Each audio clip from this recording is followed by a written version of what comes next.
First of all, I would just like to say that this is not a full account of the things that happened. Nowhere near. This is just mainly focused on how it affects me and how it affects me now. And lots of other things happened, lots of worse things, lots of less bad things, and lots of good things, I guess, as well. On the 16th of last month, it marked 2 years of me being single. Hey everyone, it's Saturday, I'm Flynn, and you're watching my BrainLog. When my sister asks me if I want to go for a walk and I don't feel like it, I usually have at least 3 excuses ready for why I can't come that will spare me from saying I don't want to. My sister would be okay if I said I don't want to.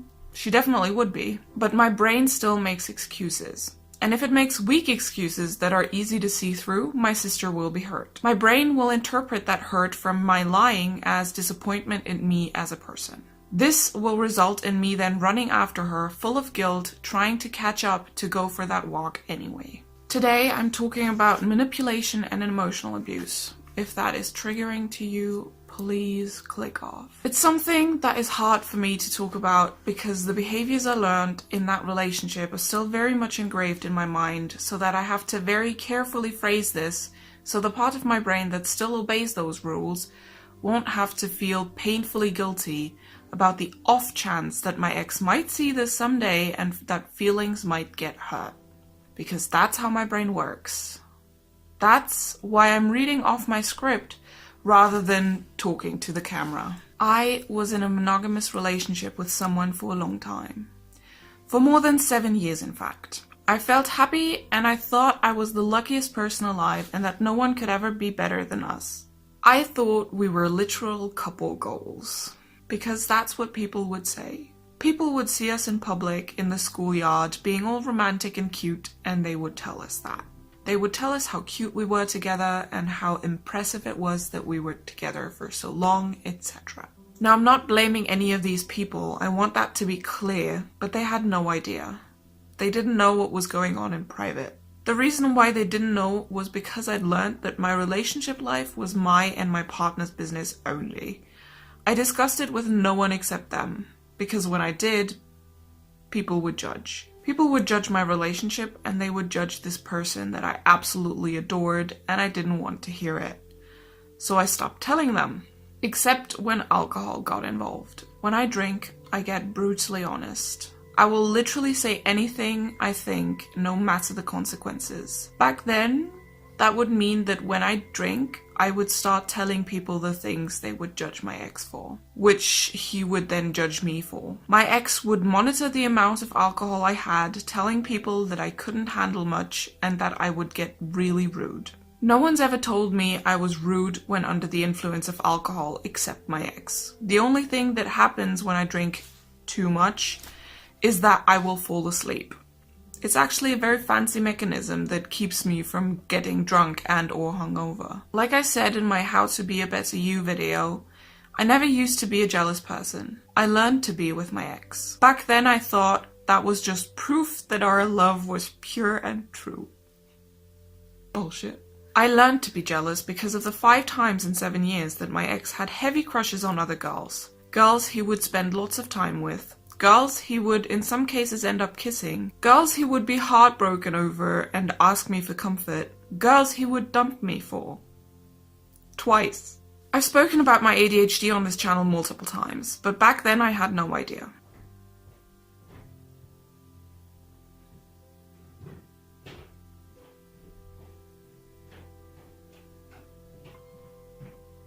I was invited to a friend's birthday party and stayed there overnight. My ex was going to pick me up there after work the next day. When he came, it was evening and I'd had some wine, so the whole rude versus honest argument was already in the air. But that wasn't all. When we left, I looked around to check and make sure I had all my stuff, except I managed to overlook my camera. My €400 Canon DSLR camera. So when I realized I'd forgotten it, I told him and gently asked him to turn around so I could get it. He got so pissed at me for forgetting it. I felt bad for days.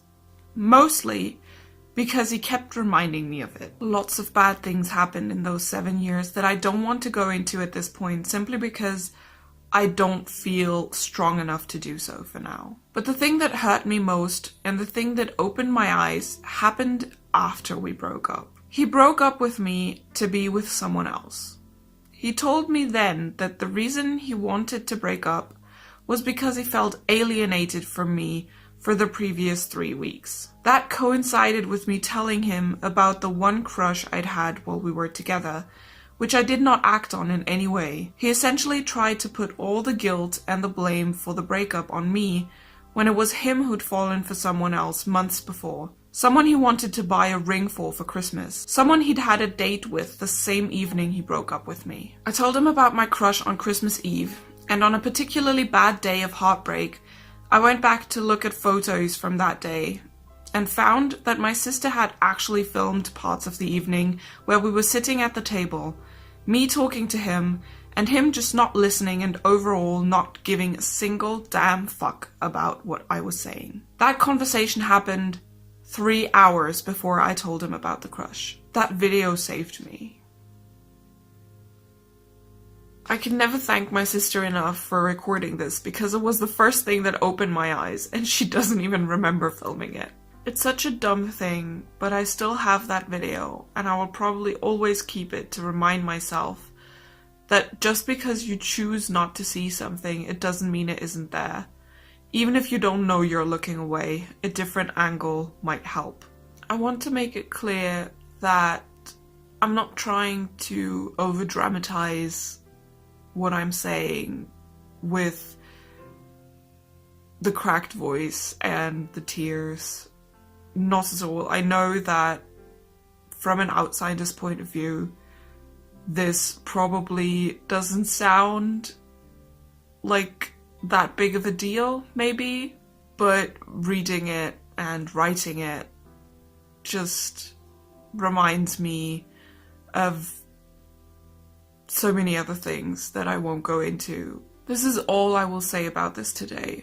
I'm not going to go on about it, even though I would have the material. Basically, what you need to take from this is that processing trauma, no matter how big or small it may be, will take time and you can't rush it. And even if you never tell anyone, at least talk it through with yourself so you can try and process. Maybe one day you'll feel like you can tell someone.